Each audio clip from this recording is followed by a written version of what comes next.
Is your mental health practice buried in the bottom of Google search results? There's a way out. Simplified SEO Consulting offers a roadmap to search engine success. As mental health professionals, they know how to help therapists attract ideal clients and build a thriving practice.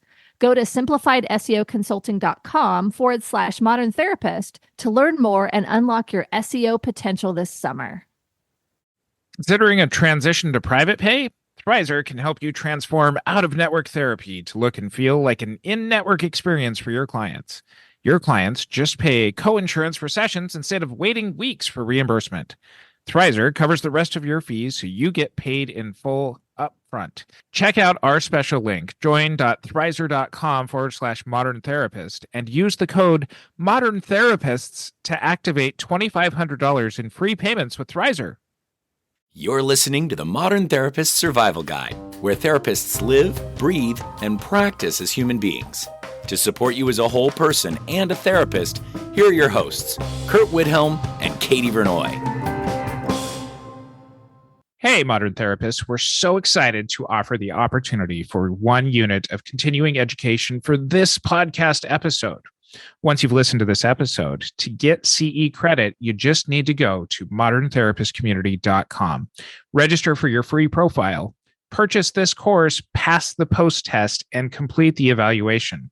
Once that's all completed, you'll get a CE certificate in your profile, or you can download it for your records. For a current list of our CE approvals, check out moderntherapistcommunity.com. Once again, hop over to moderntherapistcommunity.com for one CE once you've listened. Woohoo! Welcome back, Modern Therapists. This is the Modern Therapist Survival Guide. I'm Curt with Katie Vernoy, and this is the podcast for therapists about the things that we do in our practice, the things that we do in our world, the ways that we talk about mental health. And in this continuing education eligible episode, we're also talking about expanding mental health care principles beyond just the work that we do, and talking about bringing trauma-informed fill in the blank to having a trauma-informed workplace. Now, we've talked in roundabout ways about doing trauma-informed care before, but this is helping to conceptualize trauma-informed workplaces, whether this be your practice, your agency, your group practice, or any other place of business. Now that I'm saying this out loud, I'm realizing this is not just an episode for therapists. This is an episode for anybody who's interested in having a trauma-informed workplace. So it is. When we first kind of started to conceptualize this, we were looking at trauma should show up. And as we do with many of our episodes, I think that we kind of start with what are some of the misconceptions about having a trauma-informed workplace, especially as we're kind of translating this from more of the clinical end of things to having more lay people be aware of this, maybe people in managerial positions. But we've talked around this a lot. But Katie, what do you see as kind of happening in the world when it comes to trauma-informed workplaces and setting us up for the basis for helping those exact workplaces to be better? The first piece that I want to get to, because I think a lot of folks don't realize this, is that in some of the reading I was doing, there was evaluation of workplaces that believed that they were seeing their employees as human. They thought that they were taking good care of them. And the leaders' perspectives were much more favorable than the employees' perspectives. And as a society, and I'll speak for the American society, the United States society, we kind of get to this place of an us versus them. There's the worker and there's the manager. And I think that we can lose a sense of empathy or compassion or just understanding of people who sit in a different seat than we do. And so, first off, I think people aren't doing it as well as they think they are. I think, secondly, people don't recognize why it's important. I think there's generational differences on this. We could go into that if you want to. But oftentimes, my fear is that people think that a trauma-informed workplace is a workplace of snowflakes that doesn't really want to work. There's a lot of negatives that I think people can put on this. It's kind of a human informed workplace is really what we're talking about. But to speak to the people who might be in power who are like, why do I care about this? It's not just about being nice to people and giving them a gentler workplace. It's trying to get rid of, address some of the problems that can happen if you're not trauma informed. One of the resources that I found that I really like, it's called the Campaign for Trauma Informed Practice and Policies Toolkit. So CTIP toolkit. And so I'm going to be probably referencing them quite a bit. We'll put that link in the show notes as well as in the course. Show notes are mtsgpodcast.com. The course, if you want your CEs, are over at moderntherapistcommunity.com.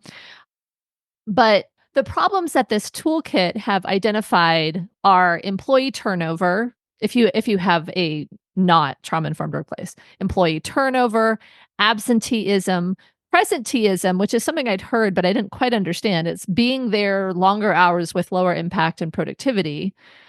So you're there, but you're not really there. Lower productivity, increased errors, impaired executive functioning, lower quality work, increased counterproductive workplace practices. I don't know if you ever were in a workplace where you spent a lot of time just venting about how bad work was, but I'm going to assume that's part of the counterproductive workplace practices. Deterioration of team culture. And there was another article I found on Journey from Traumatizing Workplaces to a Healing Workplace that talked about having an environment that chips away at workers' sense of security, self-worth, health, and well-being. So if you don't have a trauma-informed workplace, your employees are going to burn out, they're going to leave you, and they're going to be super expensive. So for those that aren't just like, let's not be jerks and like have a nice workplace, there are actual financial ramifications if you don't have a trauma-informed workplace. And also just like not having a jerk of a workplace, like that you actually treat people well and people want to be there. Yeah, and they can, for therapists, they can have a better ability to provide trauma-informed care. They'll have a better sense of self-efficacy. The work will be more efficacious. Like, it's really good to have a good trauma-informed workplace. So whenever I talk about trauma, whenever I talk about these kinds of topics, one of the things that comes up, and I want to spend just a moment on this at the top of the episode, but well, we're talking more about principles of trauma, principles about trauma. We're not really going to get into a ton of specifics during this episode, but one of the things that usually comes up at the top of these conversations is about the idea of content warnings. So we are talking about trauma in this episode, kind of at a higher level sort of thing. But one question that I get asked a lot is, what do we do about content warnings? And there's a lot of mixed research out there. We'll cite this in our show notes. But a lot of the research tends to suggest that content warnings tend to be less productive than they are actually intended to be. They're actually less helpful. And it's usually because the way that content warnings are delivered are, hey, here's kind of the content that's coming up, warning. And for many people, it doesn't, it actually can increase the amount of anticipatory anxiety about what is going to be happening and shows less actual engagement with any of the deemed safer content that did not require a warning. So good content warnings tend to be something that has a reminder of some kind of coping skills. So you don't have to listen to the whole episode all at once. You can take breaks. You do this on your time. Make sure that you're taking care of yourself. But in being able to talk about content warnings, being able to talk about this kind of stuff, we want to make sure that we give those practical kind of explanations alongside, hey, here's what's coming up. This is kind of the best of both worlds, not just a, you're going to be traumatized, because people do sometimes try to over-engage with content to kind of show themselves that, hey, I can handle this. That can be re-traumatizing in and of itself. And depending on who's in the workplace, they can kind of try to be the edgier ones who may end up being people who are triggering for other people in the workplace. So always just leave some sort of practical advice there too. I think that's a great idea. So, before we get too far into this, we've kind of talked around it. Let's describe what a trauma-informed workplace is. So, a trauma informed workplace is a workplace that acknowledges that trauma exists. Now, this a lot of the research that we came across, this is not just me being a smartass on this, but a lot of the research that we came across is not just like, oh, yes, that's a thing, but it's more being able to follow through on the actions and the behaviors around just beyond acknowledging it. We've joked for years on this podcast of like, hey, as long as we acknowledge it, now go deal with that on your own time kind of thing. Those are places that acknowledge like lowercase a, like, yes, trauma is a thing, but truly trauma informed workplaces acknowledge with a capital A that these things happen in they show up in the workplace, and that it can impact productivity. Now, before the episode started, Katie and I were talking about like what's the angle that we're going for here? Like, we are well-meaning clinicians who work with people with trauma in our own kinds of practices. We are providers for working with trauma. In the workplace, we are not talking about people solving people's trauma in the workplace. We're being able to kind of take that both ends. Like, our clients still have jobs, they still have job responsibilities. This is to be able to help superiors, help managers, help other peers be able to acknowledge like trauma is going to show up in the workplace. There's still work that needs to get done, deadlines are still going to need to be met, and being able to become truly trauma informed involves some of the principles that are discussed in this really great article called Implementing Trauma Informed Care Practices in the Workplace, a descriptive phenomenological study. And this is by Greer 2023 in Discover Psychology. We should also start that the definition of trauma that we're working from here comes from SAMHSA's definition, which is an event that somebody does not have the coping skills to be able to handle. Now, this event can be a single incident event, it can be a long-term event, but what we're talking about is people who don't have the coping skills to be able to handle this. And what Greer talks about in this article is that there are some principles that trauma informed workplaces end up having. And this is consistent across a lot of research. And the first is the idea that there is safety. Workers feel that they are physically and emotionally safety at work. This can take the form of, is the equipment that they're using at work, is it physically safe? Sure. Is OSHA going to be coming because somebody has, become dismembered or something like that? That we feel physically safe in the workplace that we're at.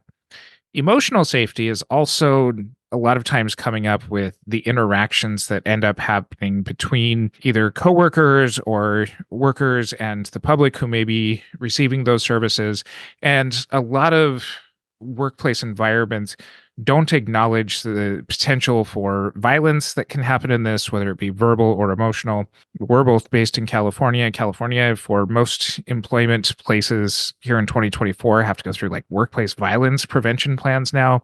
This is one of these wonderful steps towards acknowledging like, this happens. Here's our plans for what's going to happen. So being able to deal with workplace safety is the first step of this. The second step, and this is one where I think we're going to spend some time talking about, like, if we're starting a program from new, this is the way you should do it. But if you don't have this, this is really the first step towards moving towards becoming a trauma-informed workplace. And this comes down to the trustworthiness between the superiors and the employees. That if you as a manager or supervisor are not seen as trustworthy, then you're not going to get people being able to fully participate in being able to share, hey, I need some help here. Yeah, I think let's get through these principles, these steps. I think we need to come back to the trust element because it's such an important piece. And kind of previewing ahead then, the what you do once you have employees trust is you give them choice and collaboration into how they end up being able to do their work. That employees who feel like they are a cog in the machine, they are only there, they are replaceable, they are only there to implement work, that they are not seen as individuals, don't seem to feel that they have choice and collaboration.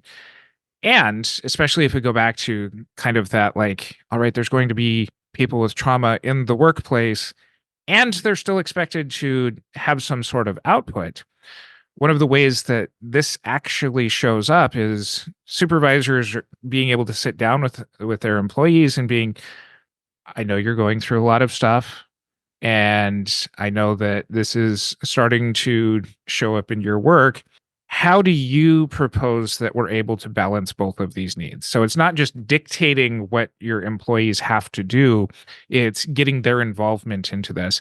And that leads to the last step, which is empowering employees to be able to follow through on these steps and be able to make some of their own individual choices towards it. I love that. I think there's a lot of, that's kind of the basics. We've got we're probably going to go through some of this kind of iteratively because there's just so many good resources out there for folks who are wanting to consider implementing at least parts of these concepts around trauma-informed workplace. So we have two places we can go here. One of them is the 4 Rs of trauma and being trauma informed. And the next one is the assessing for trauma informed workplace. So which one do you want to do? Let's do the 4 Rs. Okay. So the first step that you described, or the way that you've been described the trauma informed workplace, is that there are these, that you have to acknowledge that trauma exists. And I found this in a couple of places. It's the 4 Rs of being trauma informed, I guess. And I think they help to really kind of nutshell it for people. Realize that there are impacts of trauma and that there are also pathways to recovery. So it's trauma exists and it impacts you. Okay, that's basic, right? I think as therapists, many of us listening as therapists, this is something we can do. If you're not a therapist, but a manager of folks who are just humans in the world, maybe doing some reading on what are some impacts of trauma, what are pathways to recovery, just this is a thing. And then you want to be able to recognize the signs of trauma. And this can be difficult because sometimes a sign of trauma can look like laziness. It can look like not caring. It can be the person that doesn't show up to work. It can be somebody that shuts down. There's, like a dissociated, shut down person can look like they aren't paying attention or that they don't care. So understanding the signs of trauma so that you can recognize them. And then what the majority of the rest of the episode is going to be is respond with supportive policies and procedures. So we'll let you know what those supportive policies and procedures are as we go along. And then also resist re-traumatization. I think there's a lot of times when we're trying to be, I'm not going to say trauma informed because I don't know if people are purposely trying to do that in a lot of cases, but when we're trying to be human and support the person in front of us and help them to manage life, we may, within their work setting, we may accidentally help them to recreate a traumatizing dynamic. They have past trauma as a kid where their parents did something and they respond to us as though we're, as a leader, as though we're acting like their parent. And we take on the role of that punitive, micromanaging parent that then re-traumatizes them. Right. But even like not getting so far into the quote unquote psychobabble, like People can be re-traumatized or vicariously traumatized by a lot that happens in the workplace, and not being aware of what's going on and how it might traumatize folks can be very harmful, because if everybody's just supposed to suck it up and deal with it and, be professional and all of those things, there may be things that are missed, and it's not an accessible, mentally healthy organization. So, just to quickly go through the 4 R's: realize the impacts of trauma and pathways to recovery, recognize the signs of trauma, respond with supportive policies and procedures, and resist re traumatization. Feeling like your ideal clients just can't find you online? There's a better way with Simplified SEO Consulting. They're a team of mental health marketing specialists who understand the unique challenges therapists face in the digital world. Forget wasting time on confusing SEO tactics that leave you feeling frustrated and out of the loop. Simplified SEO Consulting offers a range of proven solutions to fit your practice needs, from DIY courses that empower you to take control, to done with you coaching that provides expert guidance at every step, to their individualized done for you SEO plans that let you focus on your clients while they handle the details. Plus, they have an innovative content network program that has set practices across the country apart from the rest. When you're ready to start showing up in front of your ideal clients online, the expert team at Simplified SEO Consulting is ready for you. Visit simplifiedseoconsulting.com/modern therapist to schedule your free consultation and find the perfect SEO plan to unlock the full potential of your practice. Don't forget to mention Modern Therapist Survival Guide podcast for $100 off your done-for-you SEO onboarding, or use code Modern Therapist for 20% off a DIY SEO course this summer. Where I've seen some feedback in some of the online forums around people who've done trauma-informed workplace workshops before. A lot of places that do adopt these are places that do provide social services or education services. So schools, a lot of healthcare agencies, particularly mental health care agencies, that recognize the first couple of steps of what you just talked about, like, hey, we realize that there's trauma and it affects people, and there's some signs that we should be aware of. And then it kind of stops from there as far as so I want to emphasize the supportive policies and procedures, because this is the good action step. Like, this is what takes it to just being like, we acknowledge trauma to we actually follow through on it. And this gets into some of the trust. Like, if I am an employee and I don't trust that my employer is going to follow through with supportive policies, if all I'm being told is, hey, make sure that you go do self-care.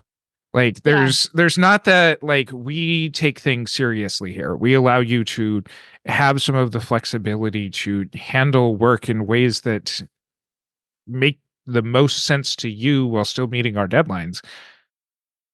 And also, we're in this together. Exactly. I think that's the piece that gets missed so much, is that people are looking to their employee to self-care their way out of it. They're looking to their employee to fix it or fix themselves, when in truth, it's oftentimes very systemic, and it is impacting every single person in the team, in the organization. And there's a lot that I talk about in my practice with people, with families, that just when it comes to a lot of trauma-informed stuff, and I think that this contributes to what you were talking about at the top of the episode, which is, are we doing this as well as we think that we are? Takes us actually evaluating, where are we, not just where we think we are. Like, Yes. and there's a number of different assessments that are available for trauma-informed workplaces. Some of them are specific to, like, education environments or healthcare environments. As one example that I like that fits most environments, and to me, the research backs up my favorite things here, which are the fewest number of questions to be able to get to the most robust response. I like it. The one that I really like is developed by Hales et al., and this is the Trauma Informed Client Scale 10, or the TICS 10. So this asks 10 questions that speaks to the different principles that we had seen in the Greer article. There's questions like, when I come to work here, I feel emotionally safe. It's a safety question. Yeah. If I'm upset at work, I know that other staff and supervisors will understand. Another safety question. But also a connection and support question too. Yeah. I'm not sure who I can trust among my coworkers, supervisors, and administrators. So that's a reversed score question around trust. I can trust my supervisor to be fair in dealing with all staff. Another trust question. I feel like I have a great deal of control over my job satisfaction. Choice question. Yeah. I don't have many choices when it comes to doing my job. Another choice question. The leadership only listens to their favorite employees. Ooh, that's a Collaboration. favoritism and Yeah. collaboration, but it's favoritism. No to the favoritism. The administration here does not share decision making with the rest of the staff. Yep, there's collaboration and choice. This organization doesn't seem to care whether staff gets what they need to do their jobs well. Ooh, that's no empowerment there. Staff is not supported when they try to find new and better ways to do things. No empowerment. So being able to look at these things and honestly, if people are able to take these questionnaires anonymously to be able to provide feedback to the leadership of an organization, that's the best way to elicit this feedback. And that's another part of being able to find out exactly where you're at as an organization, is being able to elicit feedback, which requires you to have the trust there in the first place. And being able to start out an organization this way is wonderful. But if you're not sure that you're going to get honest feedback in the beginning, this does take some evaluation of yourself as a trauma-informed manager, which we do have another episode on that we'll link to in our show notes. But being able to fully acknowledge, like, we are taking this seriously, we are following through, we are aware that the environment that we have provided is not doing this. We want to assess where we need to make the biggest changes and to have your input and involvement in order to make that happen. Hits all of the wonderful areas that Greer had outlined in that article. I really like that assessment. And I think if you are not quite there with the trust, I think anonymous surveys can be actually pretty potent if you're able to truly keep them anonymous. And I think even being able to put together data that is cumulative, kind of the collective data, can help people to understand where their experience sits along with the rest of the organization. Because sometimes if you do this and you notice that there's like one or two employees that are truly happy, or one or two employees that are truly disgruntled and feel completely like they're in the wrong spot, sometimes it can be a fit thing, sometimes it can be differential treatment. And so I think the data you can get can be really, really helpful in starting to move towards a true trauma-informed workplace. But everything I read, and I don't know what the stuff you read said, Curt, but everything I read was like, this is not a like checkbox and it's done. This is a very dynamic, a very not one size fit all, not one time project and you're done. This is ongoing, and you want to continue to infuse these principles of trauma-informed workplace and iterate and reevaluate, reassess, pivot, all of those things throughout. And that goes into turning this into action, not just leaving it as like, okay, we acknowledge that trauma is a thing. And being trauma informed is recognizing that each individual is going to have their own things that they bring into the workplace. And I do want to highlight at this point that we are talking about this as everybody has the potential to have trauma. And that this is not just talking about there has been something traumatic that has happened in the workplace, that we're not just doing this as a reactionary principle, but doing this in a healthy way as an organization is acknowledging, like, we don't know what necessarily happens outside of the business place, what people are necessarily bringing in. It's not our role to fix it. That's where, there's a continuum of care out to the mental health professionals to actually help people work through that. But acknowledging that it exists and can impact the workplace, whether it's something that happened, an incident in the workplace, or something that is environmental. I mean, look at the employers who responded really well to the COVID-19 pandemic and all of the shifts that ended up happening, that a lot of the employees who were satisfied were empowered to, hey, get your work done as you also are trying to teach your first grader, Zoom learning because their school is shut down as well. I don't care what hours you get things done. Can you just make sure that you get them done? That's an empowerment and a control kind of handover that is trauma informed, that deals with something outside of what's necessarily just happening during work hours. There's also the past traumas that people bring in with them, kind of the emotional baggage that we all have. And you and I were joking that maybe the ACEs, the Adverse Child Experiences Survey, is overused at this point because it seems like a shorthand, right?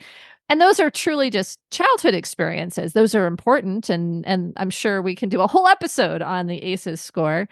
But I think there's that element of even previous work trauma and the ways in which we've been taught how to work. I mean, I work with a lot of folks who've had wrongful termination, hostile workplaces, sexual harassment and sexual assault. Like the people who come in to my practice at times who are suing former, workplaces are not sure that they can trust a workplace again. Right. And they've had so much work trauma that if you're their boss and you have no sense of how they're navigating through this work trauma that they need to work on outside, you're potentially going to re-traumatize, or you're going to potentially not understand what knowledge they're lacking, especially people who are new coming into the workplace, first jobs, and they're abused in some way in their workplace. They may not know what a healthy workplace looks like.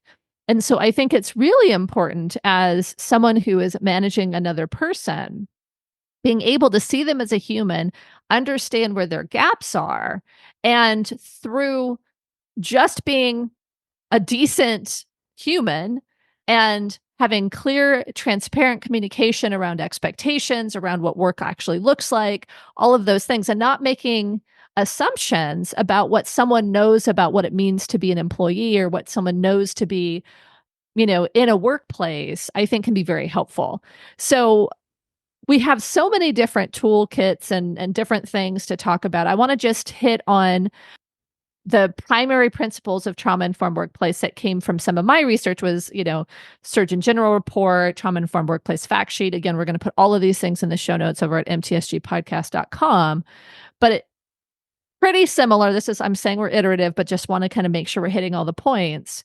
Protect your employees from harm, have connection and community, create work-life harmony, let people know they matter at work, and provide opportunities for growth. And that's something that I saw across different places, but it's something that if that is just in the foundation of how you've built your workplace, whether it's your supervisory relationships or how the workplace is designed for the folks who work there, I think it's important to keep those things at the forefront and to continue to assess, are those things happening?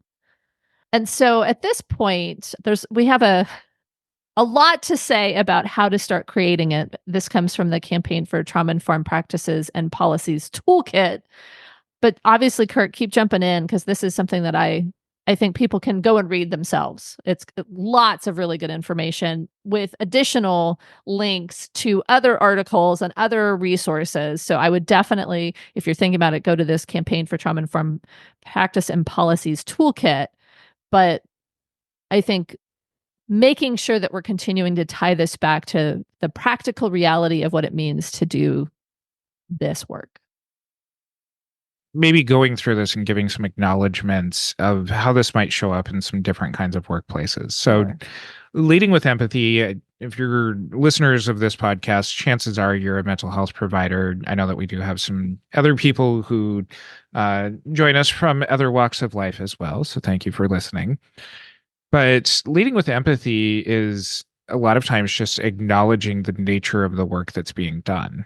A lot of mental health providers are at least aware of secondary trauma or vicarious trauma kinds of things. But what might not be an acknowledgement in every kind of workplace is that we're not so special that this is only true to us, that this is also something that shows up in education settings. It's something that shows up in some law settings, especially those that are working with evidence or client stories that can end up being very traumatic.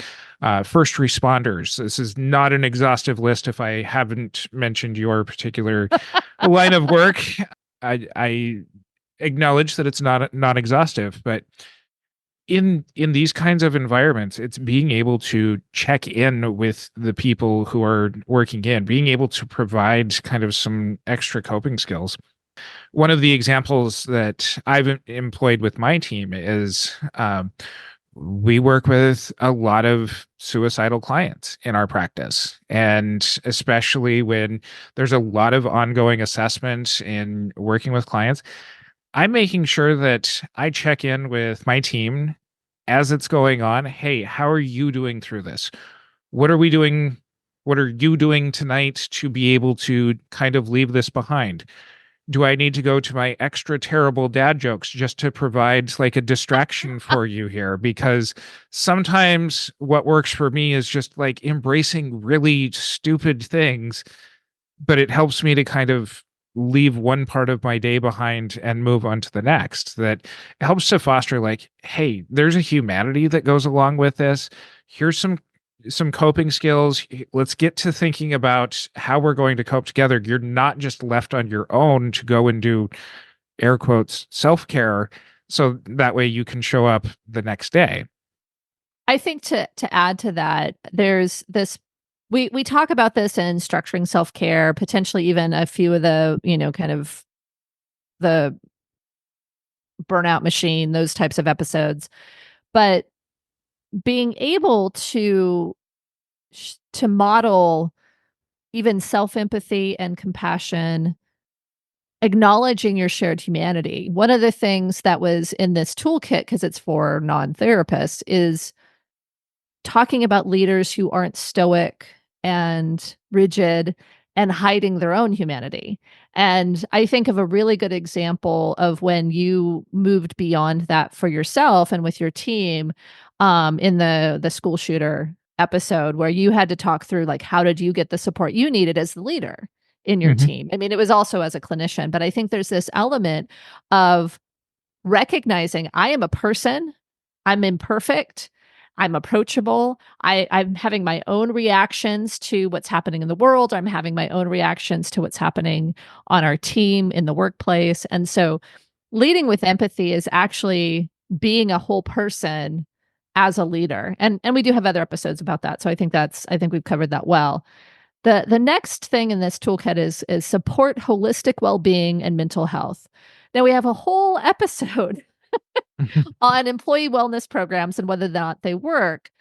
But when we've gone through this, some of the things that are very helpful are providing people the space to be able to do what they need for their own well-being and mental health, and being able to acknowledge that well-being and mental health are important. I think about some articles around people in the financial services, like stockbrokers, that kind of stuff, and how horrific their work environments are, and how many hours they're working, and how they're supposed to be these robots that can just keep going and going, and 100-hour work weeks and all those things.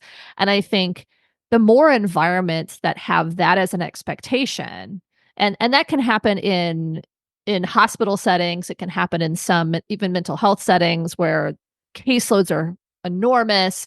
People are working extra hours. They're doing all of their documentation off hours. So they're working 50, 60, 70-hour weeks.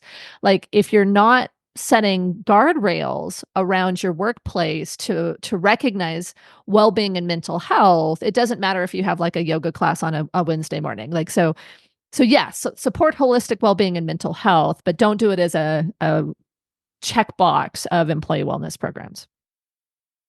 We're not going to go through every single one of the things in this toolkit, but we're kind of picking our favorites here. Yeah. I'm a big fan of creating connection points, and Yeah. particularly with peers in the environment, and not just kind of the artificial, like, all right, let's go around the room and everybody name what 3 donuts you would take if you were stuck on a desert island.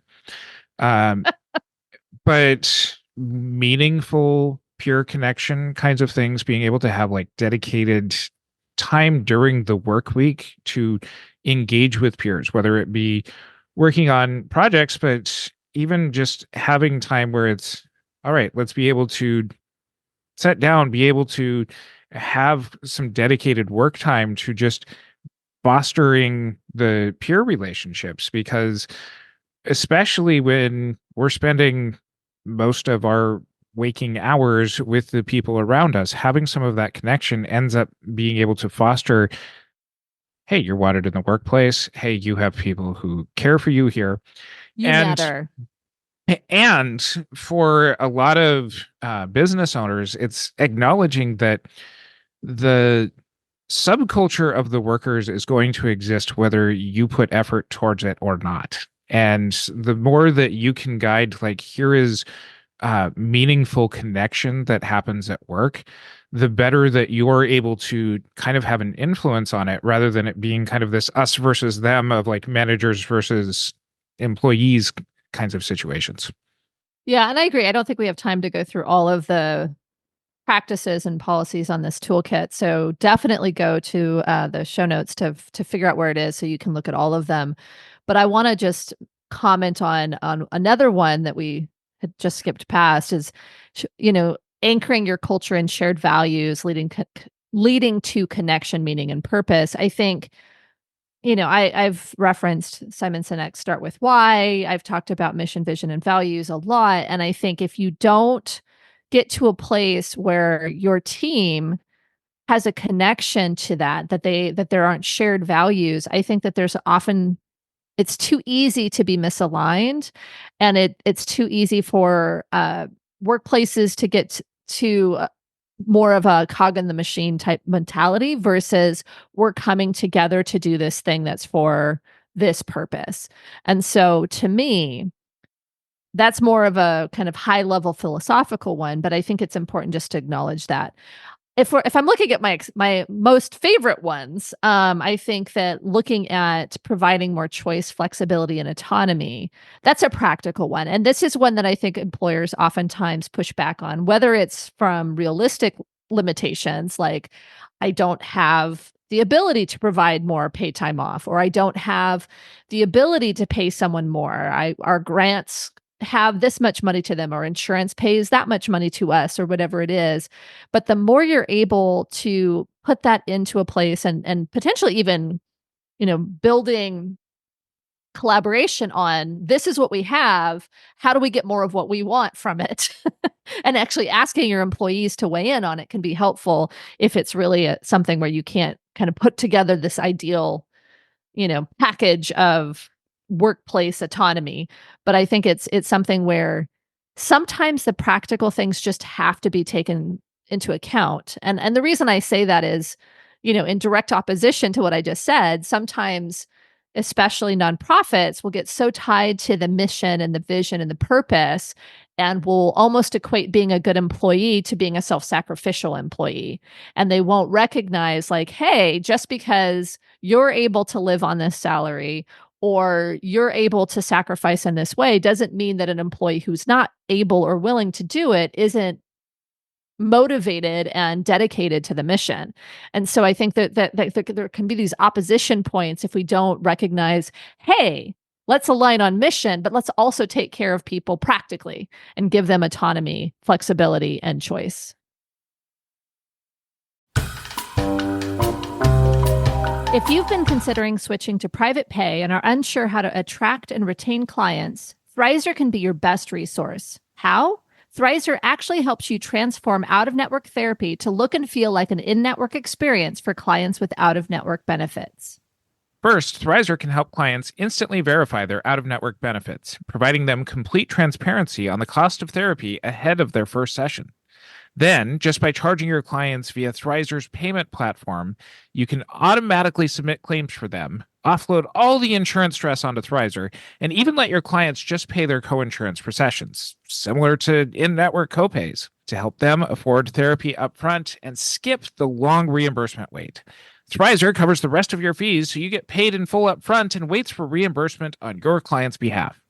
They also have a super bill uploads feature, which is completely free for therapists. If you'd like to instead offer your clients a resource to manage their own super bills, they manage all claims end to end, so you or your clients don't need to deal with any of the insurance stress. Visit join.thrizer.com/modern therapist to get started and use our promo code modern therapists to start your free trial and receive waived fees for your first $2,500 in payments.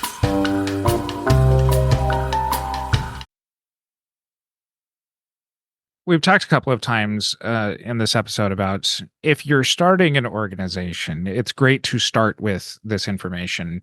But in dealing with kind of the transition from organizations that might be traumatizing just from the beginning, one of our very first really popular episodes was about toxic workplace environments and toxic agencies that we observe in our field. So if you are a leader or working with somebody who is a leader to transition out of this, it does come back to the point of you have to actually observe what's happening and to be able to address what's happening. It takes time to change the culture of an organization. If you're in a position to influence this, you should. Yeah. If you're not in a position to influence, go back and listen to that episode and and potentially advocate for change or potentially find a new job. Okay.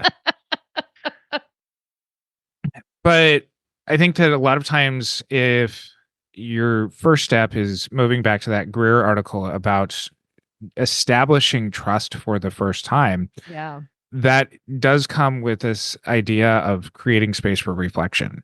That the way to earn trust for most managers is being able to hear really hard feedback about how things are going and to be able to take and incorporate that feedback as part of a response. Well, and I think if we want to touch a little bit more on trust and transparency, which is another principle that I think most, if not all, workplaces should have, and certainly a trauma-informed workplace should have it, is trust is really an interesting concept because you're talking about, can I trust you to tell you hard things? Can I tell you I don't like what you're doing? There's also, can I trust that you'll take it in the way in which I am intending it, which is helpfully, right? If whatever.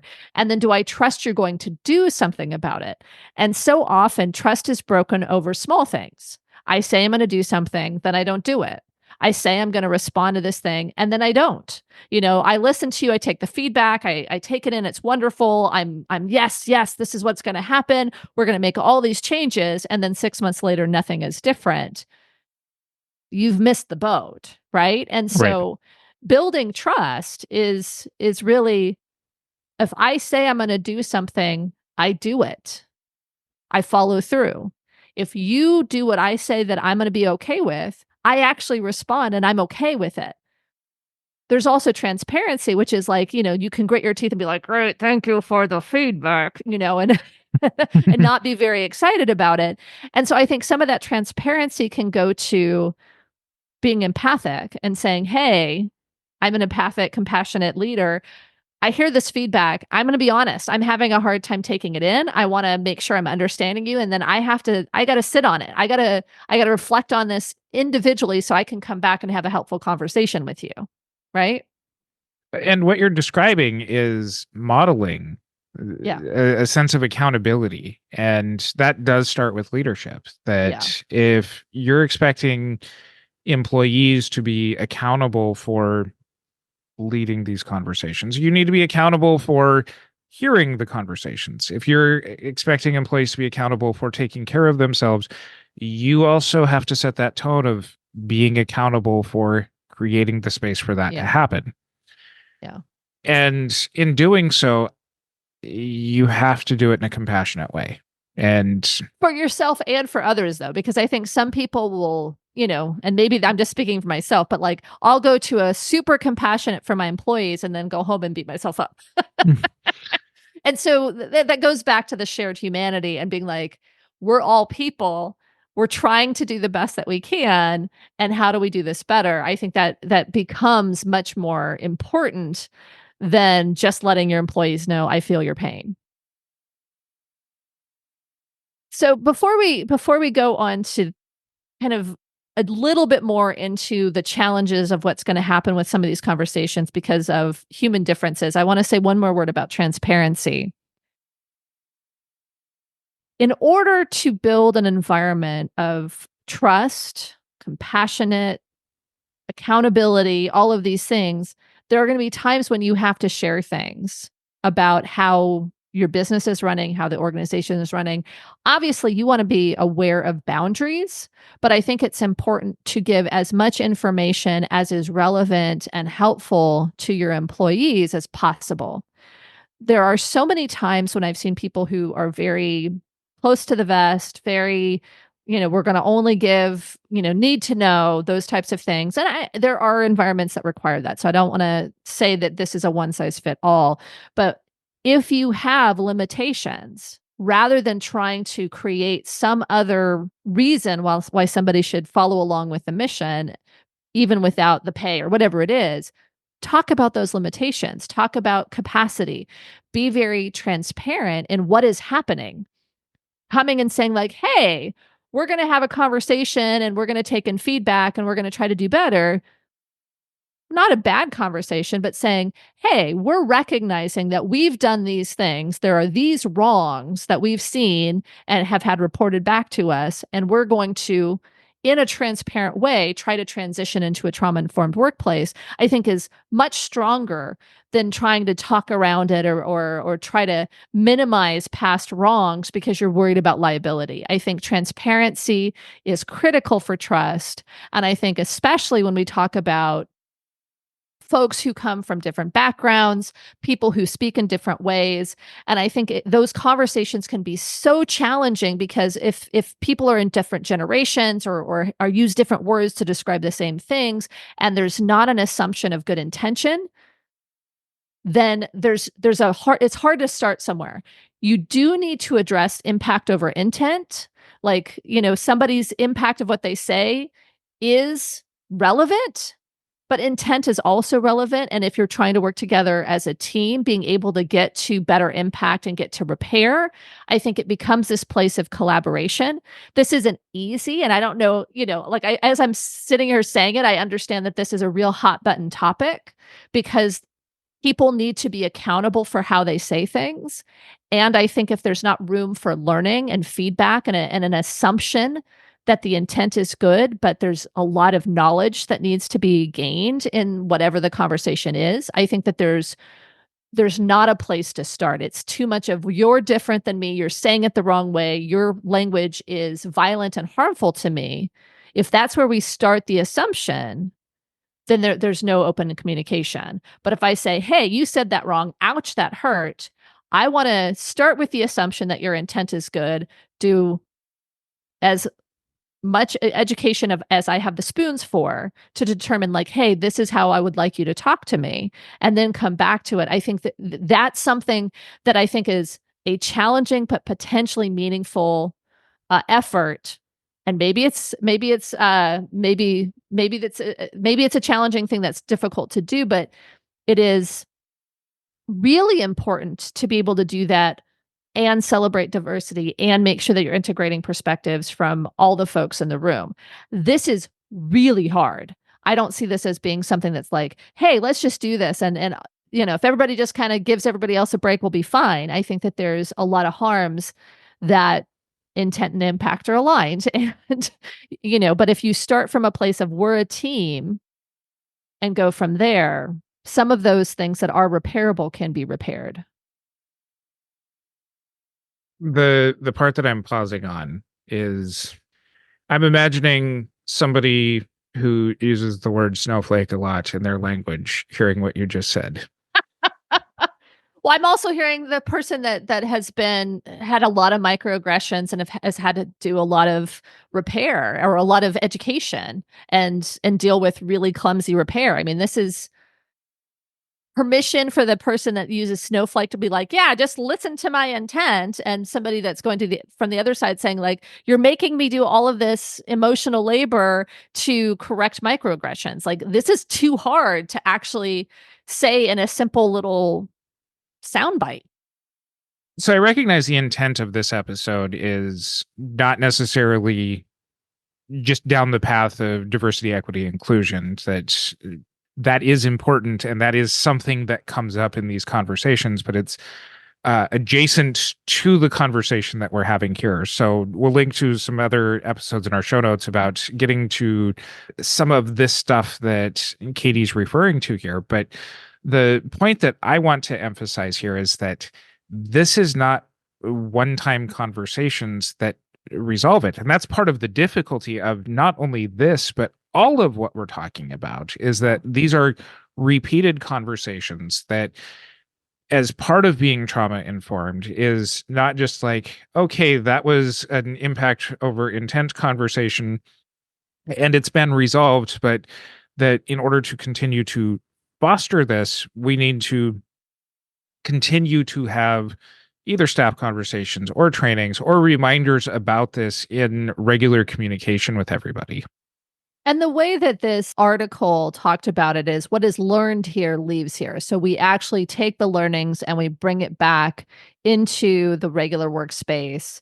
But as a nod to confidentiality, what is said here stays here. And so it's creating theoretically a confidential-ish safe space to have some of these really, really challenging conversations to go towards repair, go towards more effective communication, those types of things. And so I think to me, to kind of tie this with a bow, it's okay not to have all the answers. It's okay to stumble. I think that if you're truly in a place where everyone's working towards this, that you will stumble together and hopefully in the right direction. But yeah, this is just super challenging. And I think it's something where I want to talk a little bit practically before we run out of time, what some of the challenges might be in moving from a traumatized to a trauma-informed to a healing organization, because you and I have both been in, kind of the burnout machines, the traumatizing workplaces. What are some of the things that you think we should kind of touch base on before we wrap up? Sometimes I see trainings like this lead to organizational environments where it then becomes like overly cautious about talking about trauma and kind of being afraid to trigger somebody, afraid to push somebody who has trauma to, and so it creates almost kind of the opposite effect out of what we want, which is that we're still looking for productive workplaces. We're still Yeah. looking for people to be able to engage, get their work productivity done. But if managers' responses is to step back and be like, okay, that employee has trauma, I should not add more trauma to them. That's not the goal. We want to empower everybody to be able to step into the teamwork together to be able to do this. So there does have to be this ongoing conversation with it, but it's recognizing the limits where this ends up moving from, okay, as a layperson, as a manager, here's where my duty stops and where we need to provide pathways to be able to deal with mental health issues that are affecting work, whether that be then going to HR, whether that being to other wellness kinds of recommendations. At that point, it's being able to have kind of policies that take this beyond, all right, I recognize that this is impacting you. What extra additional supports can we help facilitate or introduce you to? I think that's so important because too often, I think if we go towards this, I am so afraid that this employee X, is going to have a need for a lot of accommodations, or they're going to be very impacted by all of the things that have happened around them. Not only is the employee not given autonomy or being empowered to try to actually access their work, but for folks who are not as impacted, they may not feel that there's equity and fairness around being able to accomplish their work. I mean, if there's not open conversations around capacity for all folks and fairly equitable work environments, there's going to be the folks who bottle it up. They're, the stiff upper lip folks are going to be working their behinds off and covering for folks who are getting more accommodation or care. I think the other thing, and I've seen this as kind of an extension of what you're talking about here, is when, as a supervisor, I start asking you detailed questions about past trauma and mental health concerns. Like, not cool. Right. Like, there's privacy, there's different laws probably all over the place, but like, people have the right to not share with you that they're feeling traumatized. Now, you want to create an environment where if someone has a conversation with a customer or client and feels vicariously traumatized, or they had something horrible happen on the weekend and they just aren't feeling it for work today, like, you want to have an environment where people can ask for what they need. But if you're seeing someone struggle, you don't first go to, like, what's wrong with you? It can be what happened to you. And I think that's the way, one of the articles I read talked about switching from traumatizing to trauma informed is you ask the question, what happened to you? But sometimes it's none of your business. And so being able to have a boundaried conversation that has no HR violations in it around, hey, I noticed that you're having a hard day today. What can I do to support you? Is there anything that you'd like to talk about? Can we accommodate you today to get what you need to be done? Do you want to take a day off, assuming that there's sick time or whatever there is? Like, being able to work with somebody within the boundaries that they want to hold, so that you're not making it about like, hey, it looks like you're really trauma triggered today and I don't think you should work, so I'm going to send you home. And then all of a sudden somebody's got like no sick time, and so they're taking an unpaid day off because they had a weird expression on their face and they're feeling re-traumatized by a overly parental boss that is now taking charge of how they manage their own mental health concerns. So it could get really, really hard. Good intentions can become micromanagement. And so this is finding the balance of providing feedback as observations rather than jumping straight to what the solutions are. And Yes. it's being able to foster that culture of empowerment by saying, here's what I'm observing. This is how it seems to be affecting us. This is, Yeah. report about observations. And what can we do about this? Well, and you can ask some clarifying questions, but I think it's important to make sure that the employee has the power to share what they want to share and not share what they don't want to share. So I think another challenge that I started talking about earlier in the episode are the practical limitations for some organizations. I'm even thinking small group practices, where the practicalities are such that there's just not a lot of room for like unlimited paid time off, or a lot of vacation time, or pay that helps to make you less worried about making ends meet, right? I think there are real limitations, especially for new group practices with somebody that's just started, that is slowly building a caseload. Like, there's so much of this stuff where I can completely see the humanity of you, but right now you're costing me money and you're impacting my mental health. For example, I had a colleague who was supervising one person. So a one person group practice, right? Okay. So one pre-licensed associate. And this pre-licensed associate, and I'll make some of the details not accurate, so because I don't remember all of them, so I'm going to make some of this up. But this pre-licensed associate had a lot of life stuff going on, had another job, right, and was seeing 5 clients. And the supervisor was very caring and nurturing, and the pre-licensed associate, had a heart for the community they were serving, and so was doing a lot of sliding scale. And so there was a lot of love, and it was very much a trauma-informed, human-based organization where basically the supervisor was paying the supervisee to work for them and was losing money hand over fist. Like the low fee that the supervisee was charging was not covering the supervisee's expenses. The supervisor was so understanding but had built all of the infrastructure to have an employee, because in California they have to be employees, and it just wasn't tenable. And so there are times, I think, that employees, folks who are working within smaller organizations or tiny group practices, want or expect something that may not be actually capable to happen. And so if you're in the employer side of that, I think it's really, first off, determining if you can actually afford to have someone as an employee. We have a whole episode on that. But I think that there's this other element, which is going back to that transparency.